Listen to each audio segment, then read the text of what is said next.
அஸ்ஸலாமு அலைக்கும் வரஹ்மத்துல்லாஹி வபரகாத்துஹு. உங்கள் அனைவரின் மீதும் ஏக இறைவனின் சாந்தியும் சமாதானமும் உண்டாகட்டுமாக. சிந்தனைக்கு சில மணித்துளிகள். விமான நிலையங்கள், ரயில் நிலையங்கள் போன்ற இடங்கள்லாம் பார்த்தா ஒரு எழுத்து பதியப்பட்டிருக்கும். விஐபி கேட் அப்படின்னு தனியாக பிரித்து வைத்திருப்பார்கள். உயர் பதவியில் இருக்கக்கூடிய அமைச்சர்கள் அவர்களெல்லாம் வந்தால் மற்ற நுழைவு வாயில் வழியாக அவர்கள் பொதுமக்கள் நுழைகின்ற அந்த வாயில் வழியாக அவர்கள் செல்லாமல் அவர்களுக்கென்று ஒரு தனி வாயில்களை வைத்திருப்பார்கள்.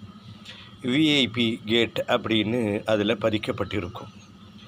ஒரு சாமானிய மக்கள் அந்த விஐபி கேட்டை பார்க்குகின்ற பொழுது அதை கடந்து செல்கிறவர்கள் மீது நம்மை அறியாமல் ஒரு விதமான ஒரு ஈர்ப்பு ஏற்படுவது இயல்பு.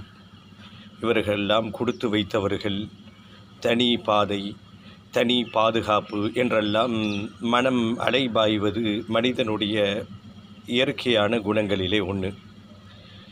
இந்த விஐபி கேட்டு, இந்த விஐபி முக்கிய பர்சன் இவைகளெல்லாம் இந்த துனியாவோடு முடிந்துவிட்டது. நாளை மறுமையிலே விஐபிகள் யார் என்று சொன்னால் அவர்கள் உயர் பதவியிலே வகித்தவர்கள் அல்ல.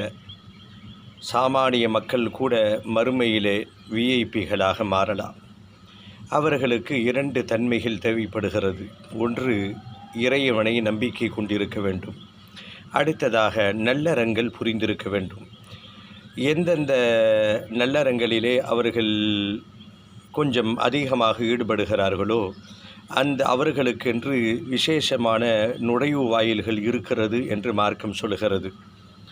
இப்படி இந்த உலகத்திலே விஐபி கேட்டின் வழியாக செல்பவர்களை பார்த்து அங்கலாய்த்து கொள்பவர்கள் ஒன்றை புரிந்து கொள்ளட்டும். இந்த உலகத்தோடு எல்லாம் முடிந்துவிட்டது.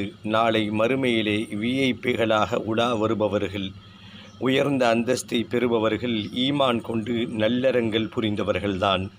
அந்த பட்டியலிலே நம்மை அல்லாஹ் சேர்க்க வேண்டும்.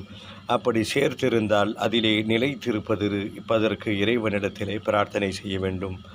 ஆம், நாம் எல்லோரும் விஐபிகள் தான் மறுமையிலே, ஈமானும் நல்லறங்களும் இருந்தால்.